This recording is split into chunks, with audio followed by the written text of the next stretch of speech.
Dios es bueno, es poco. Dios es buenísimo. Y yo lo digo cada vez que me paro aquí, porque lo creo. Él es bueno. Amén.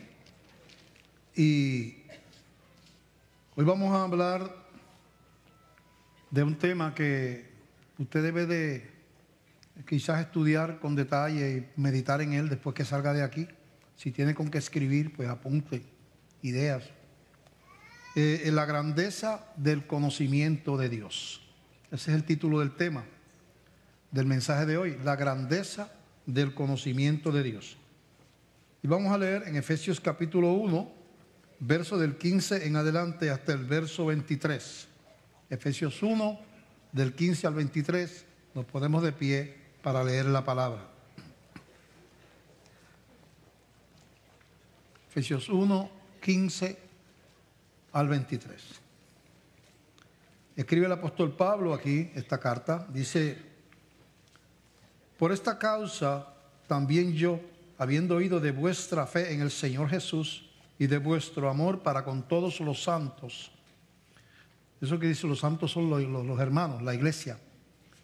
No ceso de dar gracias por vosotros, haciendo memoria de vosotros en mis oraciones. ¿Para qué oraba Pablo? Ahora nos va a decir para qué oraba.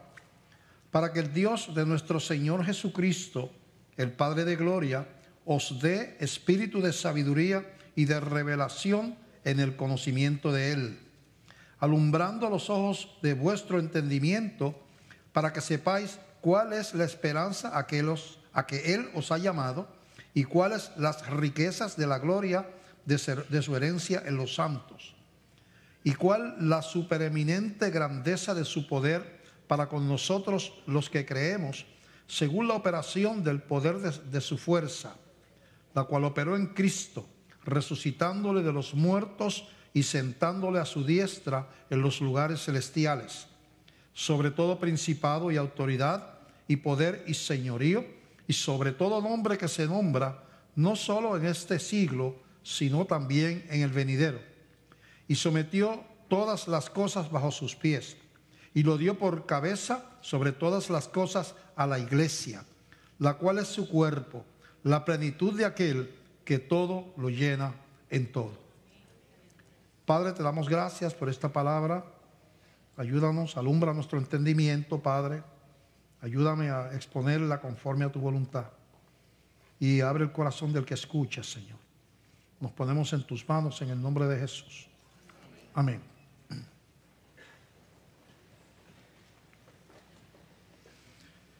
Esa capacidad de entrar a conocer los misterios de Dios es algo que no está disponible para todo el mundo, dice la Biblia. Y eso es importante entenderlo. En 1 Corintios, mira lo interesante de este verso que vamos a leer. En 1 Corintios, capítulo 2, dice de la siguiente manera, y vamos a leer, capítulo 2, del verso 6 al 16. 1 Corintios 2, tengo aquí, déjame yo. Ok. Capítulo 2, verso 6 al 16. Dice: sin embargo, escribe también el apóstol Pablo, hablamos sabiduría entre los que han alcanzado madurez, y sabiduría no de este siglo, ni de los príncipes de este siglo que perecen. No es la sabiduría de los gobernantes, ni de los gobiernos, ni de la gente, ¿verdad? Mas hablamos sabiduría de Dios en misterio, la sabiduría oculta, la cual Dios predestinó antes de los siglos para nuestra gloria, la que ninguno de los príncipes o los gobernantes de este siglo, de este mundo, conoció, porque si la hubieran conocido, nunca habrían crucificado al Señor de gloria.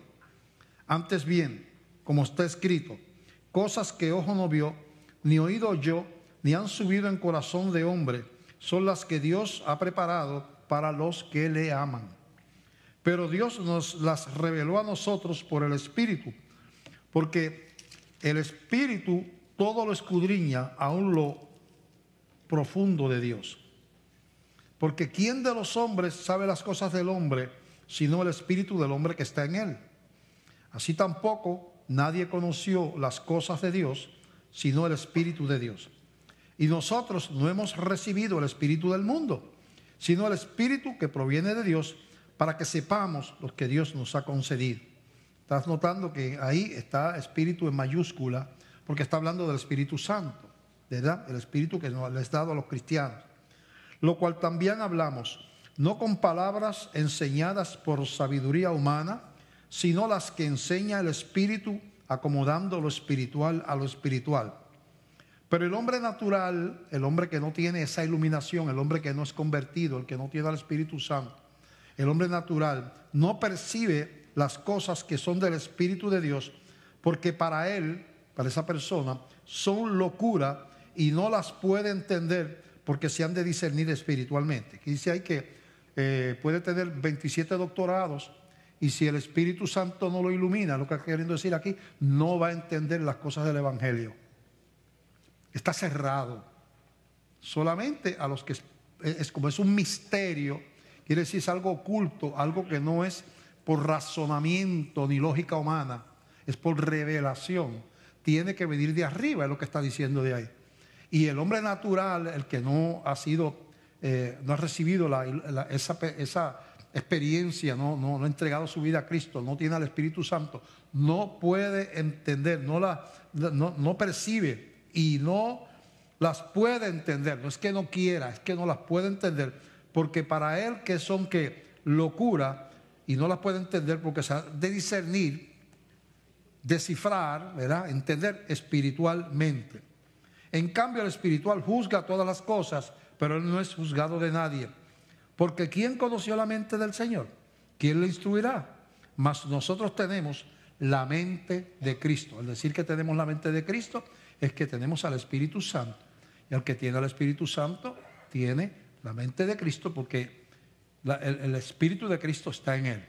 Entonces que es un privilegio del cristiano solamente llegar a conocer esos misterios de Dios, esas profundidades, esas verdades, lo que está revelado sobre la salvación, la eternidad, el juicio, la guerra espiritual, los tiempos y todas esas cosas que están en la Escritura, se entienden cuando hay una dirección del Espíritu Santo, cuando uno dice no se puede entender. Así que somos como cristianos privilegiados, porque se ha abierto a nuestra mente una capacidad por la gracia de Dios para poder entender las cosas de la eternidad, las cosas que tienen que ver con los planes eternos de Dios y las maneras en que Dios obra, la naturaleza de Dios y todas esas cosas que están al que no tiene esa iluminación, le es locura, se burla, puede llamarnos fanáticos, puede decir que esos son cuentos de hadas, puede decir que eso se lo inventó yo no sé quién, eso puede, miles de cosas, porque sencillamente a esa persona no iluminada le está cerrado la capacidad de discernir esas cosas espirituales. Claro, usted puede ser cristiano y tener en sí el potencial de entender esas cosas, pero no entenderlas, porque no ha incursionado en esa dimensión de conocer la mente del Señor, de conocer los caminos de Dios, conocer la grandeza de Dios, conocer los atributos de Dios, cómo es que Dios obra, cuáles son sus principios, conocer la guerra, lo que está pasando en la tierra, por qué los tiempos son así, conocer por qué viene esto sobre la tierra, conocer por qué pasó esto en el pasado, conocer perfectamente por qué vino Cristo, conocer el diseño de Dios desde antes de la fundación del mundo. Dice la Biblia, ya Cristo estaba separado para morir. Son cosas que usted descubre y el Espíritu le va revelando, y lo dice la Biblia, pero que usted las lee y no las entiende. Porque a menos que el Espíritu intervenga, se le va a creer, usted tiene un velo sobre sus ojos que solamente se descubre cuando el Espíritu Santo viene a la vida del cristiano. Eso es lo que está diciendo aquí. Ahora, al decir la mente de Cristo, nosotros tenemos la mente de Cristo, es lo mismo que decir, nosotros tenemos la dirección del Espíritu Santo, es lo mismo, de eso es que está hablando. De hecho, en el Evangelio de Juan, capítulo 16, dice del verso 4 en adelante, dice así, Juan 16, 4, y leemos ahora. Habla Jesús se está despidiendo de sus discípulos, es la última reunión antes de que lo vengan a arrestar. Él va al huerto y allí él lo sabe, ya le está diciendo que lo van a arrestar, que lo van a matar, y le está previniendo y le está aconsejando, está compartiendo con ellos con amor, le está instruyendo sobre lo que va a pasar. Pero mira lo que le dice aquí en Juan capítulo 16, del verso 4 en adelante. Mas os he dicho estas cosas para que cuando llegue la hora os acordéis de que ya os lo había dicho. Está hablando de su muerte, su resurrección, todas esas cosas. Esto no os lo dije al principio porque yo estaba con vosotros. Pero ahora voy al que me envió. Y ninguno de vosotros me pregunta ¿a dónde vas? Antes, porque os he dicho estas cosas, tristeza ha llenado vuestro corazón. Los discípulos tenían un velo todavía también. Acuérdate que el Espíritu Santo vino sobre la iglesia el día de Pentecostés. Cristo no había muerto todavía cuando está ocurriendo esto. Cristo estaba vivo.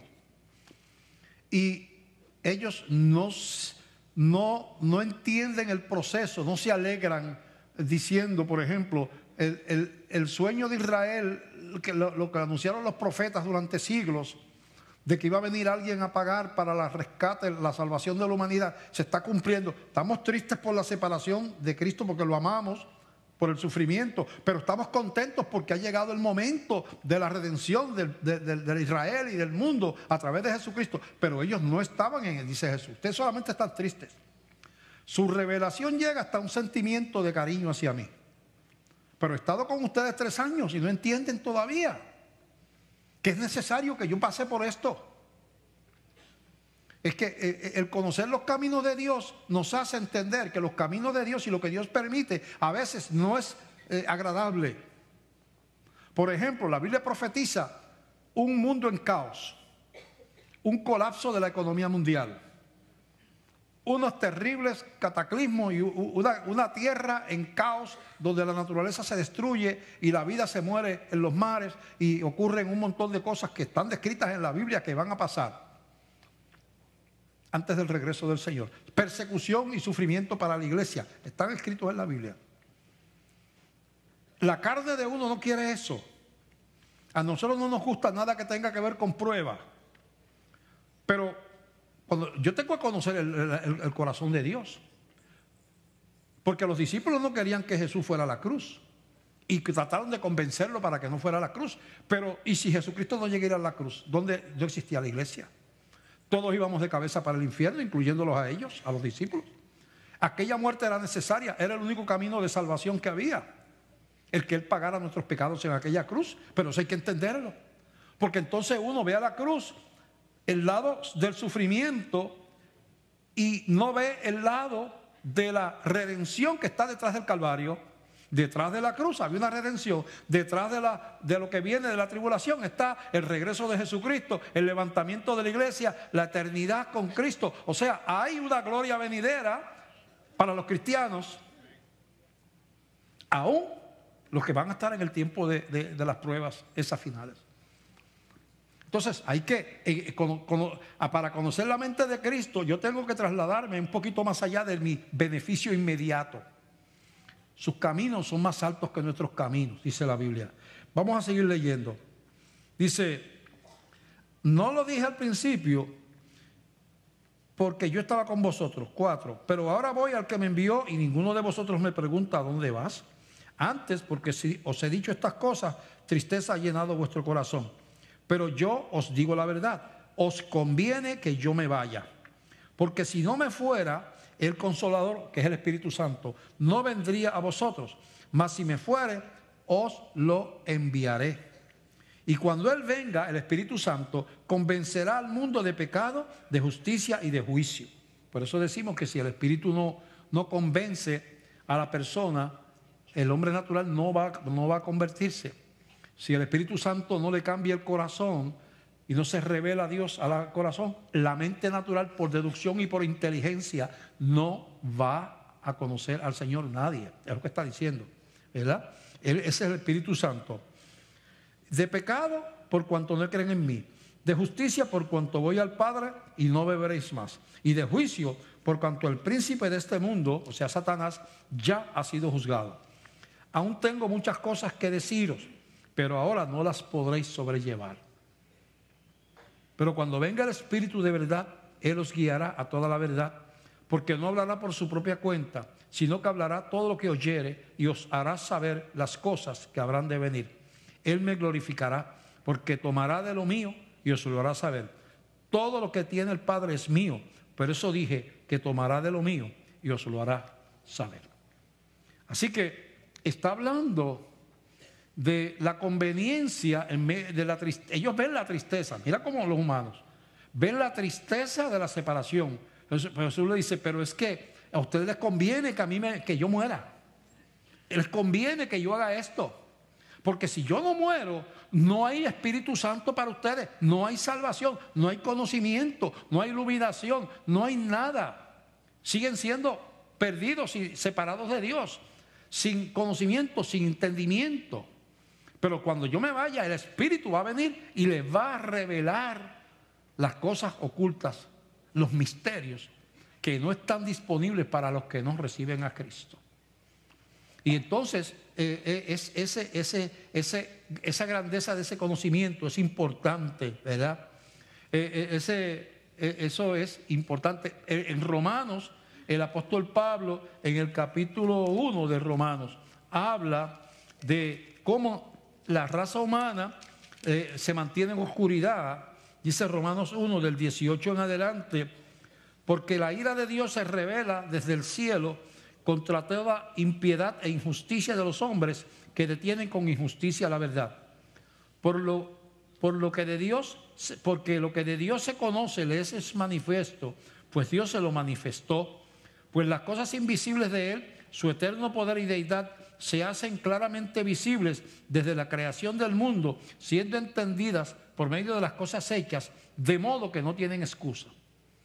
Dice, la grandeza de la creación debiera ser suficiente para que la gente se diera cuenta de la existencia de un Dios. Ese diseño extraordinario, que es imposible que sea una casualidad, como dicen los que están ciegos y no entienden y no creen que estas cosas. No, eso fue una casualidad, eso fue que explotó una gran masa de materia que había llamada en el Big Bang y eso se regó por el mundo. Ahí se formaron las galaxias, se formaron todas esas cosas, eventualmente los planetas, las estrellas con los planetas, y ahí pues la Tierra se formó, por casualidad quedó a una distancia correcta, por casualidad tiene agua, por casualidad tenía nitrógeno, oxígeno y carbono en la atmósfera, por casualidad estaba a la distancia correcta del Sol, por casualidad todo fue por casualidad. Por casualidad vino una molécula y dijo, me voy a unir a esta para hacer un DNA, como si hacer una molécula de DNA fuera una cosa fácil y casual. Eso es complicadísimo.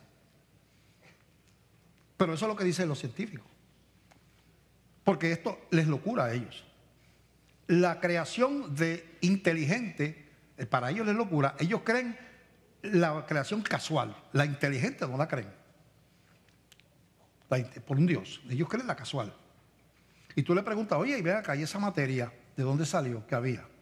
Que tú dices que explotó. No sé, pero... bueno, estaba ahí siempre, eterna. O sea, la materia, tú crees en una materia eterna, creadora, pero no crees en un Dios eterno. O sea, tú siempre que tienes una fe, porque tú estás creyendo en una materia que siempre existió.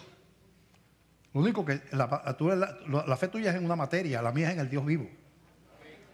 La fe tuya es en algo que no piensa y no tiene inteligencia.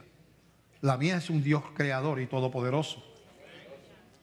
Tú caminas en contra de la ley segunda ley de termodinámica, que dice que las cosas caminan hacia la desorganización.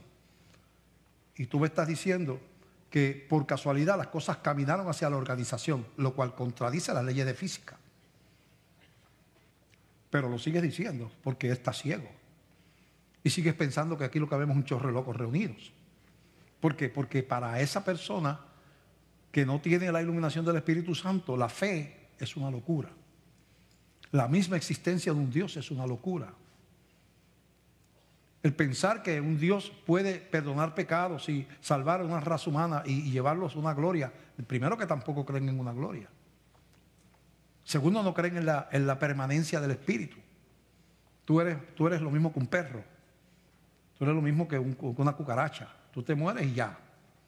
No hay espíritu en la interpretación de esos que tienen esa manera de pensar materialista. Entonces, Dios nos ha dado una gracia de abrirnos las puertas de los misterios de Dios. Pues tenemos que aprovechar esa gracia y aprender de los principios divinos, ¿verdad? Pablo ora por diferentes cosas, como vemos aquí en Efesios capítulo 1, donde, ¿verdad? Empezamos a leer. Pablo primero ora por el conocimiento de Dios. Versículo 16 de Efesios 1, 16 y 17.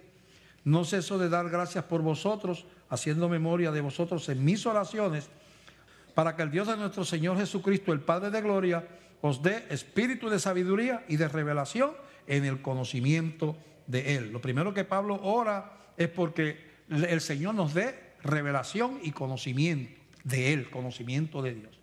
¿Y por qué es importante que yo conozca sobre Dios?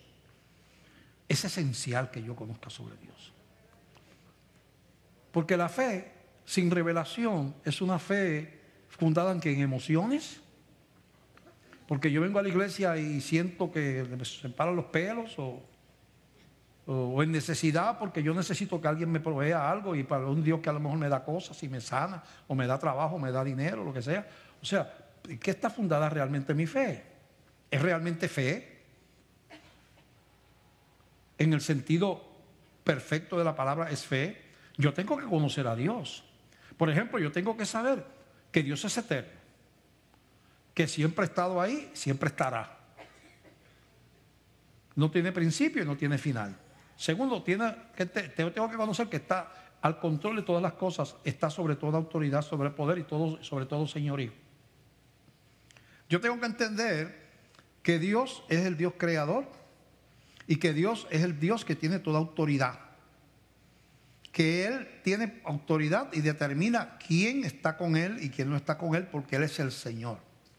Que no hay potestad terrenal ni espiritual que pueda enfrentar al Dios ese de la gloria. Tengo que conocer que Dios es todopoderoso. Tengo que saber que Dios todo lo sabe, todo lo conoce. Tengo que conocer el amor de Dios y la misericordia que envió a su Hijo a morir por mis pecados, que me ama. Y tengo que aprender a conocer que el que Dios me ame no implica que no puedan pasarme cosas desagradables. Ahí se le tranca a muchos la fe. Porque como conocen solamente, dice Dios es misericordioso y es verdad, pero no nos damos cuenta que estamos bajo un cuerpo de muerte por causa del pecado y en un mundo pecaminoso donde hay maldad. Que Dios no creó al mundo así, por causa del pecado vino la enfermedad. Dios no creó un mundo con cataclismos, terremotos, huracanes. Ustedes leen lo que describe la Biblia al principio y era un Edén, era paz, era abundancia, ni siquiera había que trabajar. Pero el ser humano escogió entregar ese reinado a Satanás. Y al dejar a Dios y aceptar a Satanás y sus sugerencias, ocurrió lo que se llama en la vida la muerte espiritual. Morimos espiritualmente. Así está toda la raza humana. No hay que ser malo para estar muerto espiritualmente. No hay que estar matando gente ni vendiendo drogas. Con tú ser un ser humano, tú eres heredero de una maldición. La paga del pecado es la muerte. Y todos somos pecadores y estamos destituidos de la gloria de Dios, dice la Biblia. Hay que conocer eso. Hay que conocer lo que tiene que vencer Dios para que tú seas un hijo de Él. ¿Qué proceso tienen que ser? Tiene que seguir los procesos de Dios. ¿Por qué tiene que venir Cristo a morir en una cruz? Porque había una sentencia de muerte. Porque un hombre había entregado la herencia a Dios, el primer hombre, y un segundo Adán iba a venir a recobrar la herencia de una gloria perdida. Hay que entender eso. Que hay una transacción divina donde Dios decide en su soberanía desde el principio del mundo enviar, porque Él sabía lo que íbamos a hacer como raza humana, enviar y establecer que Cristo iba a morir en algún momento determinado. Y los profetas lo anunciaron, que eso iba a pasar, hasta que llegó el momento en que pasó. Un diseño divino. Hay que entender el Dios que no se le escapa nada. Es el Dios que está contigo, no solamente cuando tú recibes bendiciones, las muchas que Él nos da, sino que está contigo cuando estás en la prueba, en la pérdida de un ser querido, en una relación rota, en un problema económico, en una enfermedad. Es el Dios que sigue estando contigo en esos momentos. Es importante entender eso. Porque muchos cristianos claudican y empiezan a tambalearse en su fe cuando las cosas no están como ellos quisieran que estén. Porque solamente conocen al Dios dador. No conocen al Dios consolador. Porque si no hubiera dolor, ¿para qué necesitamos? ¿Por qué le llama al Espíritu Santo el consolador? Si no hubiera problemas en la tierra, ¿para qué tú necesitas a alguien que te consuele si tú no tienes ningún problema? ¿Por qué necesitamos un consolador? Porque necesitamos consuelo. ¿Y para qué se necesita consuelo? ¿En medio de qué? ¿De la alegría? ¿Tú necesitas consuelo en medio de la alegría? ¿Cuándo tú necesitas consuelo? En medio de la prueba. Pero hay que agradecer esa presencia de Dios. Eso es un conocimiento. El agradecer a Dios, Señor, yo perdí a mi mamá, perdí a mi hijo, perdí esto, perdí el trabajo. Señor, pero gracias que tú estás conmigo, Señor. Y que yo sé que contigo vamos a enfrentar esto y vamos a salir adelante. Y Señor, yo estoy sufriendo mucho porque yo amaba a esa persona. Estoy, Señor, en necesidad porque no tengo en este momento la manera de proveer. Pero yo sé que tú estás conmigo. Ese tipo de revelación nos hace fuertes. ¿Qué fue lo que vimos nosotros en los cristianos? Lo que vimos en los cristianos cuando el huracán María, que pasó por Puerto Rico hace 6, 7 meses, 8 meses, no sé. ¿Qué fue lo que vimos? A gente en pánico. Cristianos, no la gente, cristianos en pánico, pensando que el mundo se había acabado. Que si yo no tengo internet y no tengo teléfono y no tengo televisión, y yo no tengo acceso a los fast food y no te puedo entrar a los bancos y no tengo esas cosas que estamos acostumbrados, ir a los supermercados y a los sitios que estaban cerrados porque no había servicio de conexión con internet, estaba todo cerrado. La gente entró en un pánico como si Dios se hubiera muerto.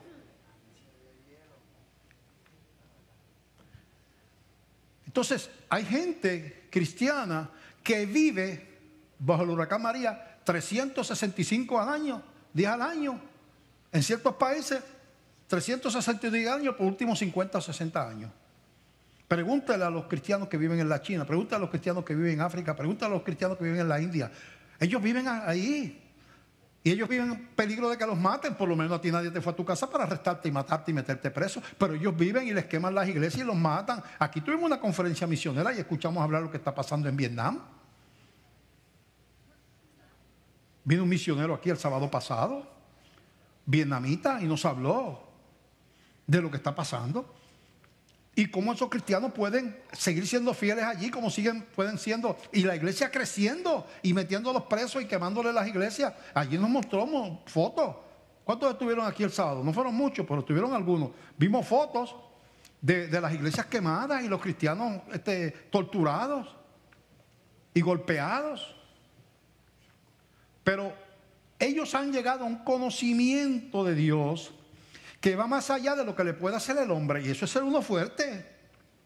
Es ser fuerte. Porque si todo lo que te pueda decir el gobernante, el huracán, la persona aquella que no me habla, aquel otro que me dejó, el otro por acá, el trabajo que no me dieron y el achaque que tengo por acá. Tú tienes 45 cosas que te pueden tener en la vida que te pueden robar la paz.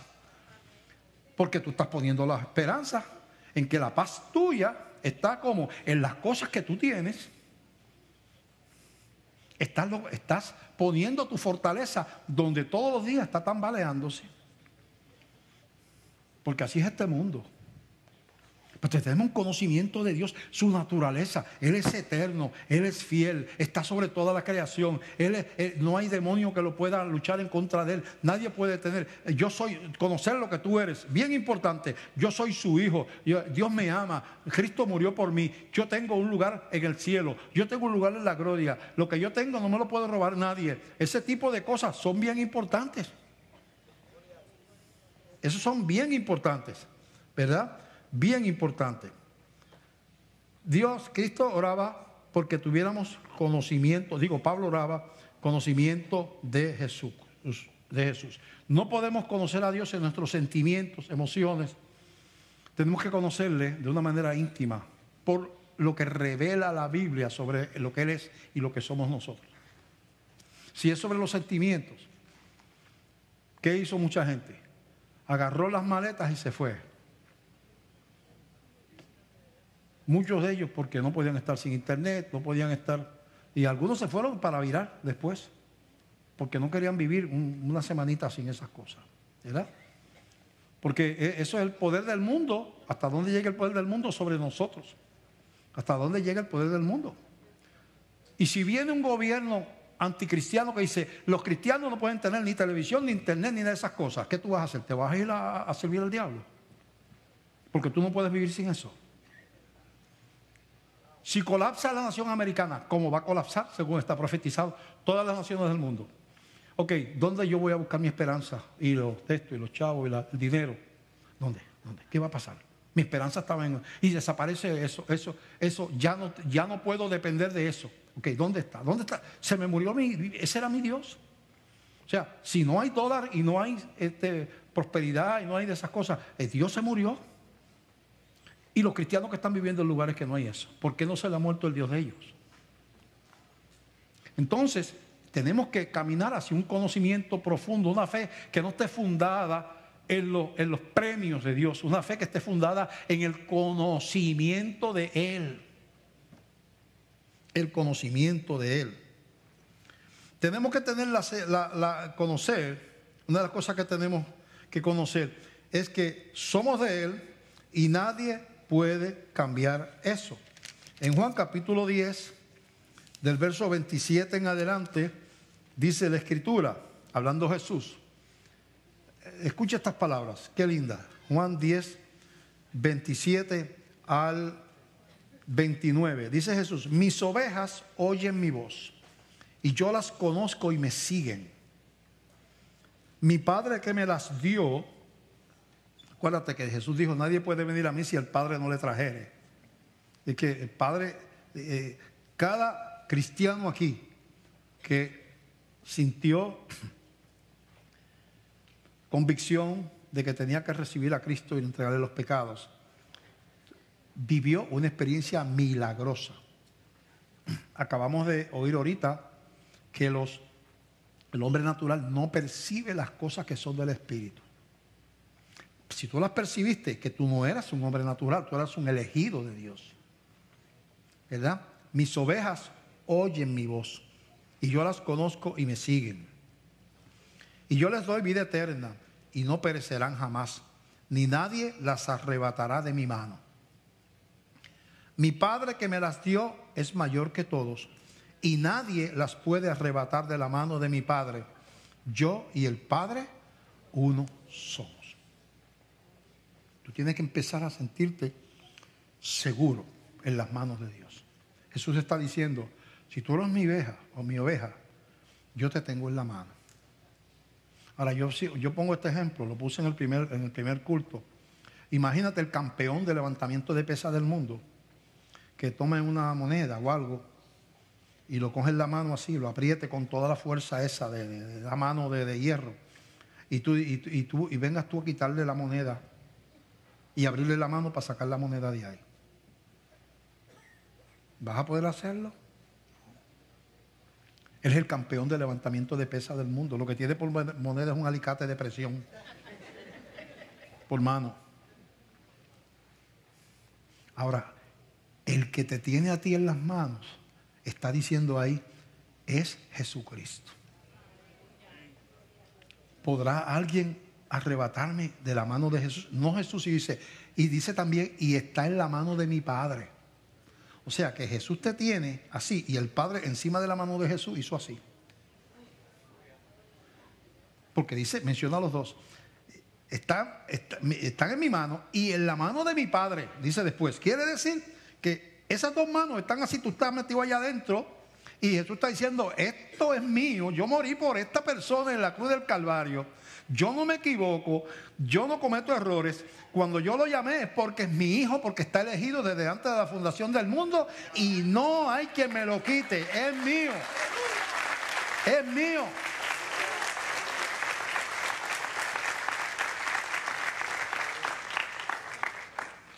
Tú tienes que conocer. Entonces estás conociendo el poder de Dios.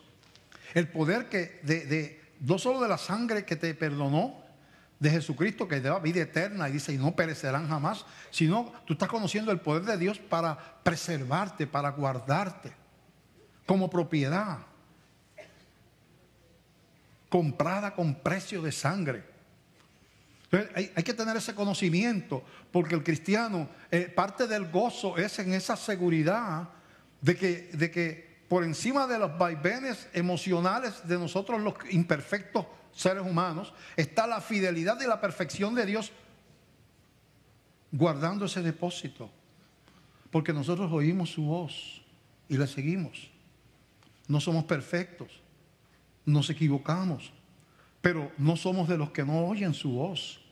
No somos los que decía ahorita que son hombres naturales, que no percibe las cosas del Espíritu, porque para él son locura. Para mí no es locura que Cristo murió en una cruz, para mí no es locura que es el Hijo de Dios, para mí no es locura que Él reina en gloria, para mí no es locura que Él pagó el precio de mi culpa en un calvario, para mí no es locura que Él resucitó de los muertos, para mí no es locura que Él viene a morar al creyente. Yo creo todo eso, yo estoy seguro de eso, y por lo tanto yo puedo decir, nadie me arrebatará de la mano de Jesucristo.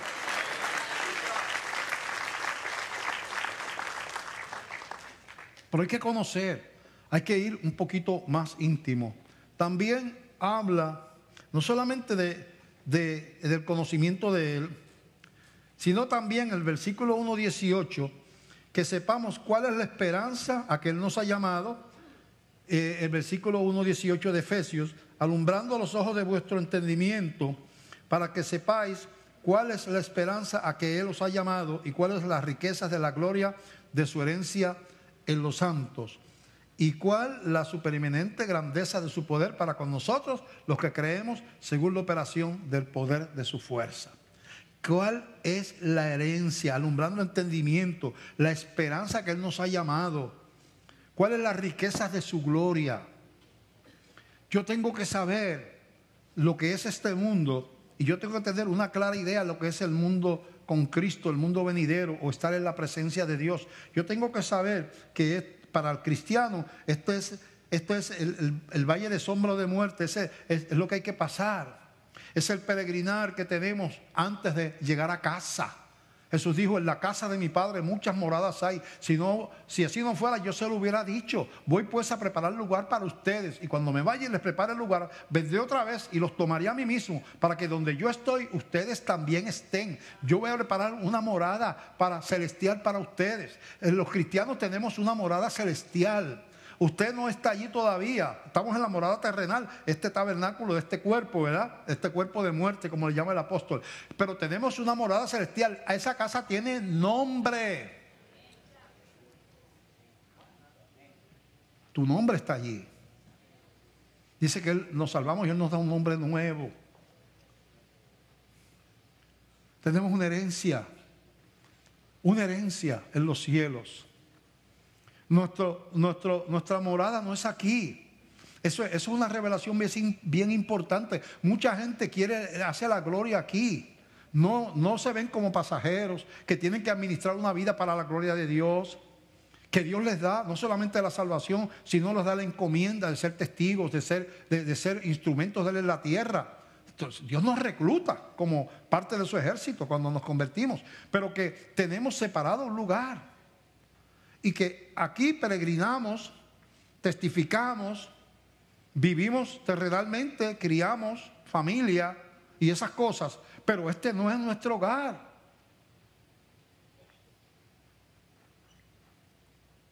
Cuando un estudiante va a tomar un curso de verano a una universidad y se tiene que hospedar allá, come allí, hace allí, vive allí, pero esa no es su casa. Él sabe que tiene una casa allá. Él está allí porque está estudiando allí. Pero tiene una casa donde él regresa. Cuando termina el curso de verano, se regresó a su casa.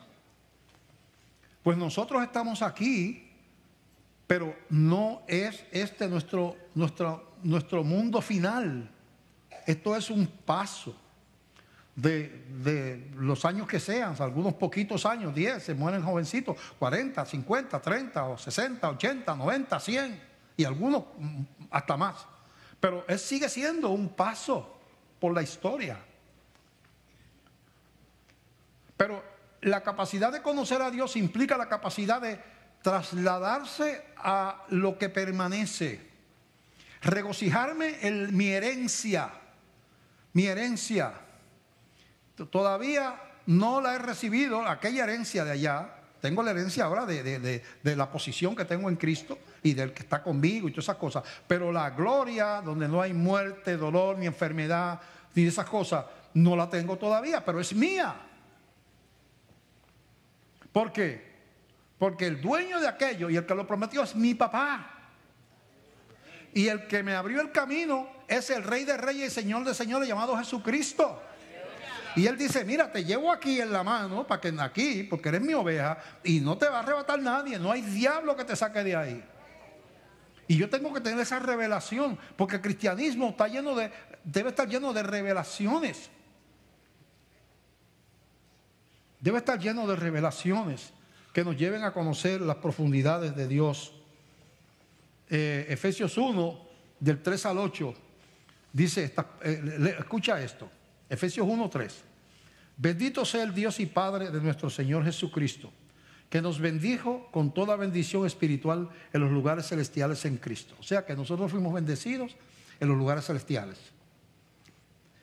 Según nos escogió en Él, antes de la fundación del mundo, para que fuésemos santos y sin mancha delante de Él, porque Él nos perdona los pecados, en amor, habiéndonos predestinado para ser adoptados hijos suyos por medio de Jesucristo, según el puro afecto de su voluntad, para alabanza de la gloria de su gracia, con la cual nos hizo aceptos en el amado, en quien tenemos, en ese amado Jesús, redención por su sangre, el perdón de pecados, según las riquezas de su gracia, que hizo sobreabundar para con nosotros con toda sabiduría e inteligencia espiritual.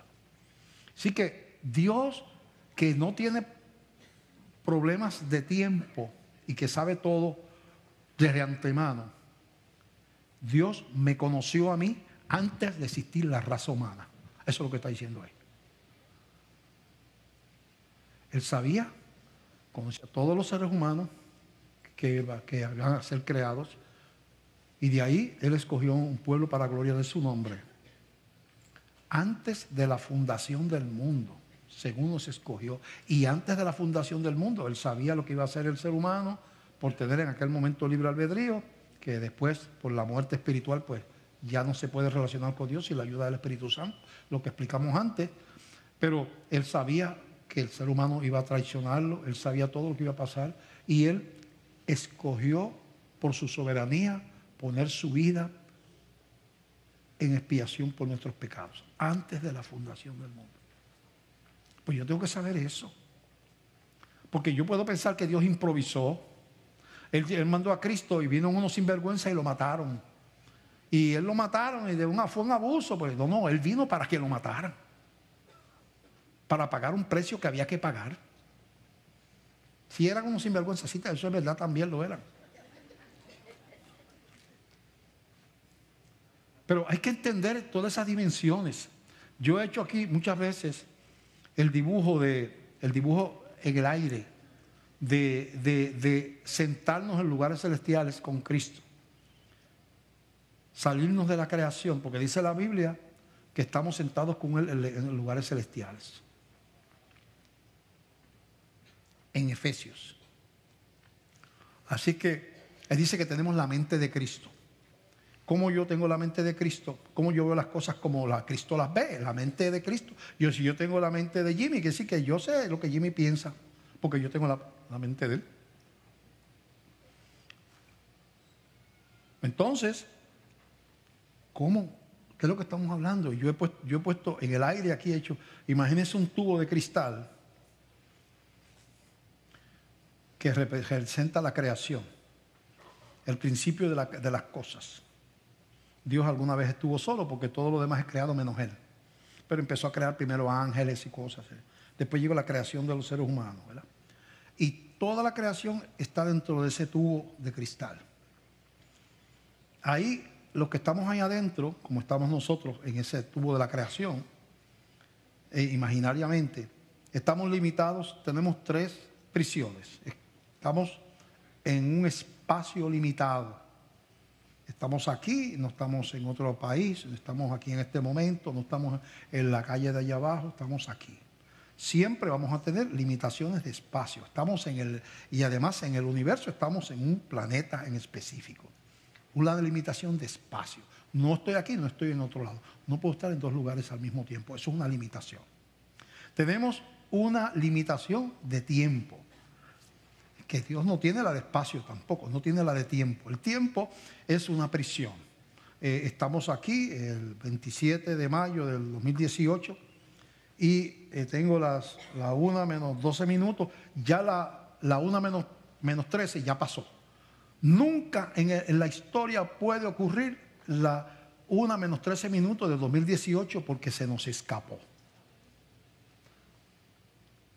Las 3 de la tarde del día de hoy no lo podemos conocer porque no ha llegado. Estamos apresados en esa rayita del tiempo en que vivimos. En el lugar donde estamos, una prisión. En el tiempo en que vivimos, otra prisión.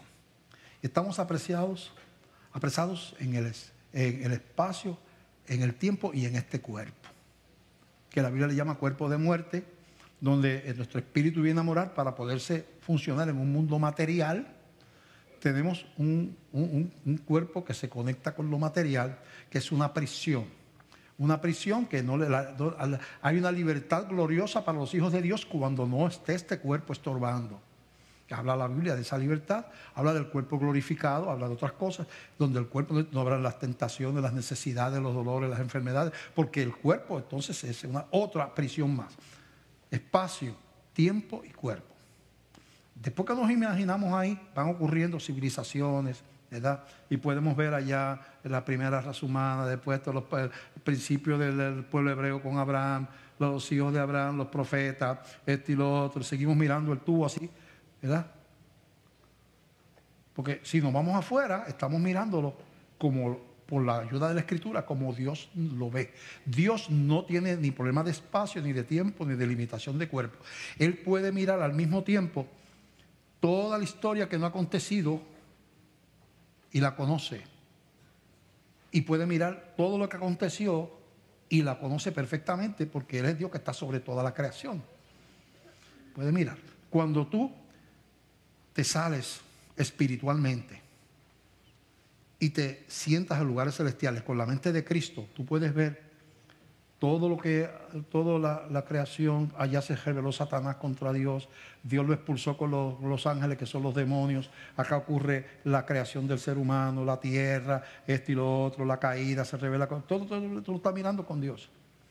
Y estás viendo, allá nació Jesucristo, allá creció, lo ves allá, ves cuando empieza su ministerio, ves cuando lo presan, ves cuando lo matan en la cruz, ves cuando resucita, ves cuando se levanta, ves cuando viene el Espíritu Santo sobre la iglesia, ves lo que pasó de ahí para acá, los 2000 años de iglesia que van. Y si sigues con Dios, sigue mirando, viene, y entonces Dios te dice: te voy a mostrar, lee la Escritura, yo estoy contigo, estamos viendo, mira, esto es lo que va a pasar, esto es lo que va a pasar, esto es lo que va a pasar, mírame, y tú estás viendo a Cristo venir a buscar a la iglesia, te estás viendo a ti en la gloria, porque tú estás entendiendo la cosa de una manera diferente. Tú estás viendo con los ojos de Cristo. Entonces tú le das el valor a las cosas que tienen que tener. Se disfruta de lo terrenal. Lo ves como un regalo de Dios. Gracias por la comida, gracias por la ropa, gracias por el auto. Pero Señor, esto no es aquello. Es el premio final, es la gloria venidera, es estar contigo, es ser tu hijo, es haber tenido el privilegio de haber entendido tus cosas, de tener la mente de Cristo, de que el Espíritu Santo haya venido a mi vida. Es que he sido separado desde antes de la fundación del mundo. Es que tú diste tu vida por mí en una cruz. Es que tú me tomaste en tu mano y dices: no, de aquí no te puedes estar tranquilo, que de aquí no te saca nadie.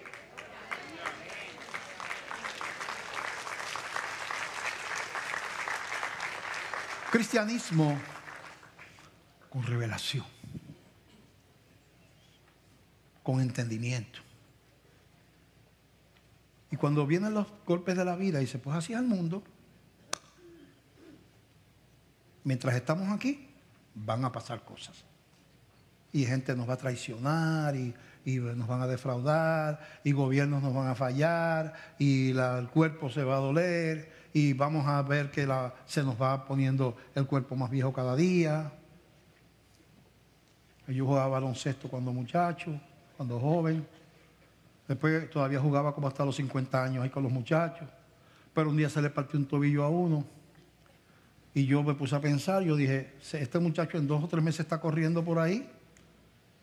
Pero a mí se me parte un tobillo a esta edad y voy a estar el resto de la vida todo cojo por ahí.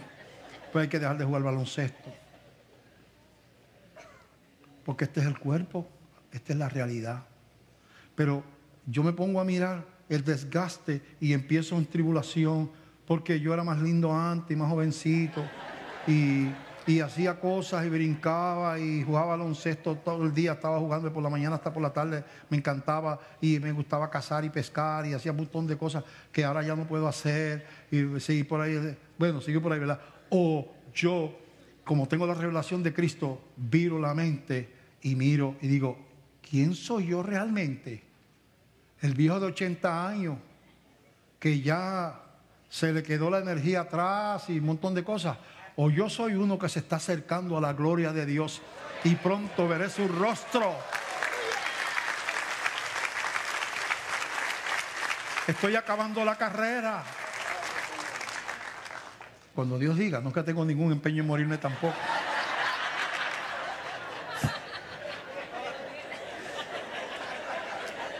Cuando Dios diga: pueblo, vamos a ser una iglesia con conocimiento. Y tú que has llegado hasta aquí, entiende que si tú estás inquieto y sientes convicción de que tu vida tiene que cambiar, es porque ha habido una intervención del Espíritu Santo. Porque si no, hay una intervención, lo que yo digo a ti te parece locura. Eso es así. Dice, mira, me reuní fui a un chojo de loquitos allí, con un loquito mayor que los dirigía. ¿Verdad? Y eso yo ni voy a pelear en contra de eso, ni voy a defenderme tampoco. Porque yo entiendo que si Dios no lo da, esa revelación no la puedes tener.